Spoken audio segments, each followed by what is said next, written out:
Welcome to the Fear and Greed Daily Interview. I'm Sean Aylmer.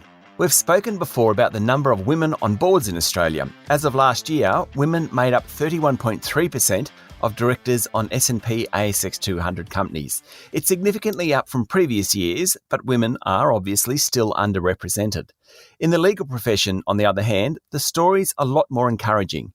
New research reveals that 53% of solicitors in Australia are now female, with more women than men working as lawyers in every state and territory. What's more, women are coming into the legal profession at a rate of 2 for every new male lawyer.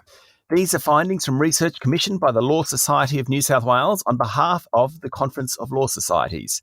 The CEO of the Law Society of New South Wales is Sonja Stewart. Sonja, welcome to Fear and Greed. Thanks very much, Sean, for having me. So what's happening? How can it be? Yes. Yeah, this has been very interesting in terms of, for the first time ever, there's more female than male solicitors across Australia. So we collect this information, the Law Society of New South Wales, on behalf of all of Australian bodies that issue practicing certificates to lawyers across the nation. Mm-hmm. And this trend, we've been doing it for 10 years, collecting this data.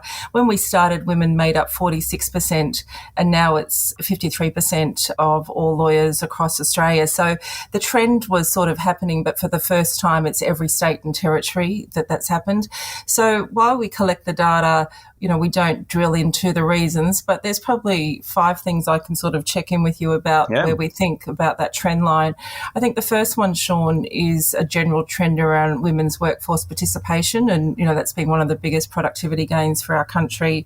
The second is that there's a lot more women going to university. So the Grattan Institute, in a report fairly recently has said that since 1987 there were more women studying in universities across Australia than men, but for our profession in 93, that's when women started taking over in terms of law graduates. So you can see that general trend of women entering the workforce, women at higher rates of education. I think the third thing is around not just our profession, but across Australia, workplaces really thinking about how do we be female and family friendly. And, bodies like us, the Law Society and our equivalents, think about the levers we have, like, encouraging diversity, working at charters for the advancement of women. And I think the final thing I would say around this trend around women is the technological advances which allow flexibility. And that's just not a female thing, but it's a male thing, but it's probably born to a more significant impact on women, particularly with family and caring responsibilities. So that's what we think at this stage is behind that trend. Okay, so do we know where the women solicitors are? Are they equally represented throughout up and down the totem pole? Yeah, so that's quite interesting in terms of where they are, because our data is just who's got the practicing certificate and what sort of law they're studying. So we do know where they are. So when solicitors enter the profession, they either generally do one of 3 things. They either go into private practice, so that's where you might think about somebody in a law firm, somebody that might be doing, conveyancing or, estate planning or family law. You go into a corporation and, a lot of corporations get their legal advice in-house rather than outsourcing, or you go into the government and the legal sector. So roughly 70% of all solicitors are in the private, so it's still a very large part. 20% go into corporation and 10% go into government and the legal sector. So in terms of where the women are going, and you're particularly asking us about, the totem pole and leadership, we're on a journey just as everybody else. So the best thing that we can do is look at where they are, where they're the principal rep. So that's like a leader. It's a very significant practicing certificate they have. So in terms of large law practices, 1% of all private law practices, that makes up that sort of across Australia, but 11% of private practitioners were working in those firms, but the principal, only 41% of them were principals. So we know that that's something that needs to be done in terms of women becoming more senior in those areas. So still some work to be done there, but we're not Robinson Crusoe in that in terms of other professions the same. So if they're a bit underrepresented in leadership, given the trend, and you said since 1993 more women have gone to university to do law than men, you would imagine that should increase over time and that gap should be narrowed. That would be the hypothesis that you would strongly want to test. So particularly with a lot of work being done around talent pipelines, where do you see talent? How do you nurture talent? How do you remove bias? So that would be the expectation that should follow that trend into becoming more senior in-house, more senior government lawyers, and taking over those leadership roles in private practice. That's what you'd want to be seeing. So when you have equal representation, do you have more younger female solicitors vis-a-vis the older age groups? Yes, so that is the case. So just talking about ages, as I said, we've been collecting this data for 10 years. So the mean age of all solicitors hasn't really changed, like it's 42 years. But what we look at is men and women, which is what you were interested in. So female are younger by 39 years and right. males are 46 years. So, that's a difference of 7 years. But like most professions, we're one where we've got a younger cohort coming in and an older cohort as well. Like the biggest growth is in that 65 plus age group, where that's increased 59% as a cohort since 2014. So that reflects the broader population.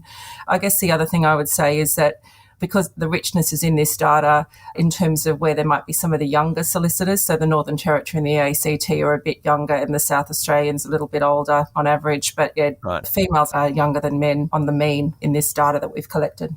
Okay, so why are women going into law? All my nephews who are in law, no nieces, but nephews who do law, and certainly even when I went through law is really hard, particularly in those first 5 or 6 years, perhaps first 20 years.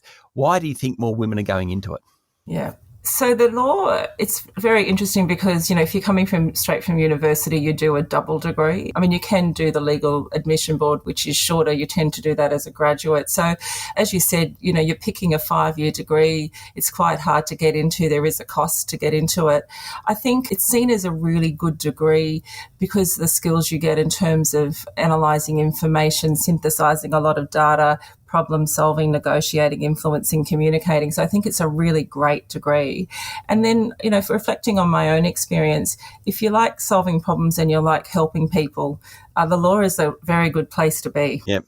And I think, people are attracted to that. And, women are ambitious. They're studying hard and wanting to do well.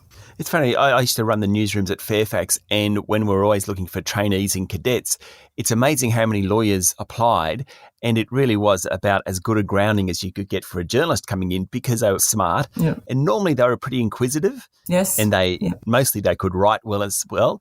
And I always thought it was almost the greatest general degree, and no disrespect to studying law on that, but it pretty much took you into anywhere you wanted to go.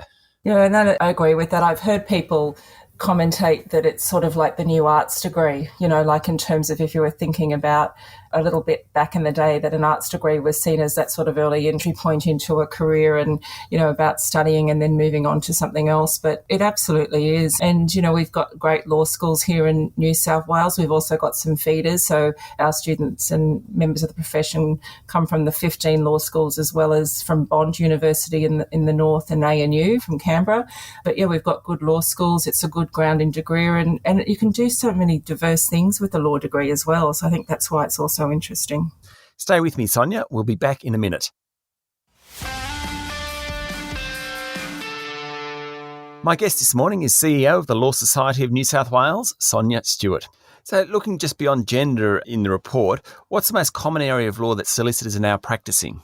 So it's still the private. It's still, you can go into private sector, you can go into an in-house counsel, you can go into government and legal sector, but private is still very strong, making up 70% roughly of, all lawyers go into private sector. That's where you can, if you're in a small community as a practitioner, you tend to have a more general practice, Sean, Yep. But then you can become deeply specialised and also accredited. So, when you're talking about inquisitive minds, one of the things about our profession is you have to keep on learning. Yeah. Every year you have to devote time to continue learning, and there's people who become accredited specialists, so even a higher benchmark to their peers around family law, around criminal law, around estate, succession planning. So, but bulk of people still go into private, which is more the one-on-one sort of client-facing work that they do. So the law has cracked the nut, so to speak, and gotten equal representation, certainly at the lower levels for male females. What can the rest of corporate Australia learn from that, particularly given less than a third of directors on ASX boards are women? So I would say that we are on a journey as a profession, and wouldn't want any listeners to say that we are thinking that we are too much ahead of the pack, because we're also on a journey.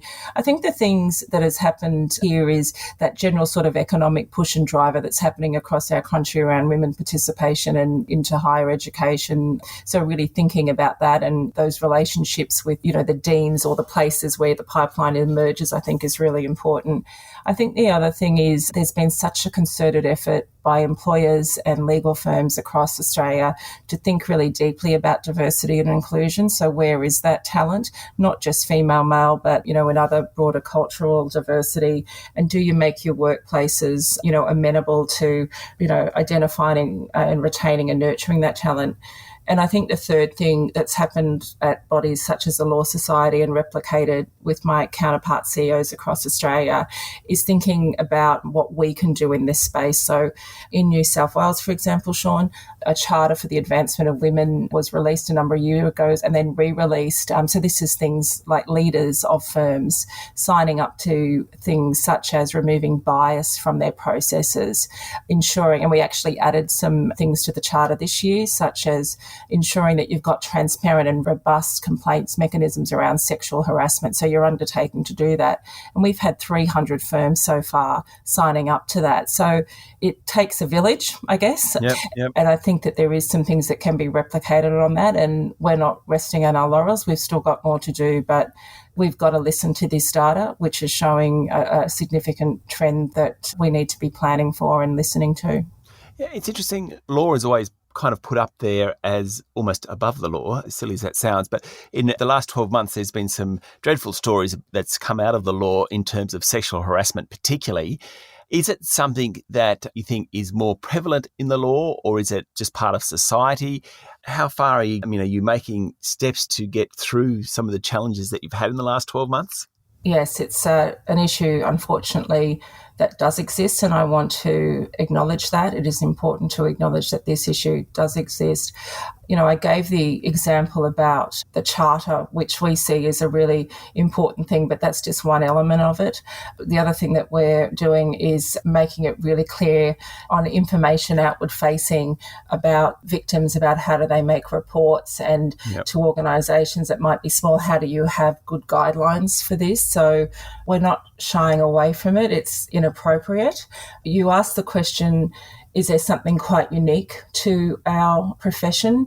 There's been a number of studies, and particularly what you're referring to around the judiciary, and it's highlighted a couple of factors in terms of the nature of the work, particularly in that, when I talked about that significant cohort, longer hours, power imbalances in some situations.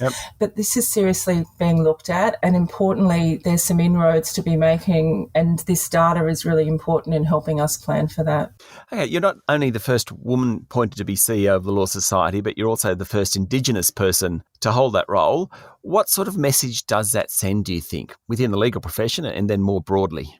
Yeah, I'm very mindful of that. I mean, I arrived in this role at the height of what you're alluding to around a lot of attention in the profession in September last year, and also around the Black Lives Matter. So I guess within the profession, I think it's just a further indicator that people are looking at where is the best person for the job and trying to remove bias from that. And I'm really grateful for the Council of the Law Society to see, the talent beyond the other thing about being a first woman and the first Aboriginal person. So looking for talent and grabbing it where you can.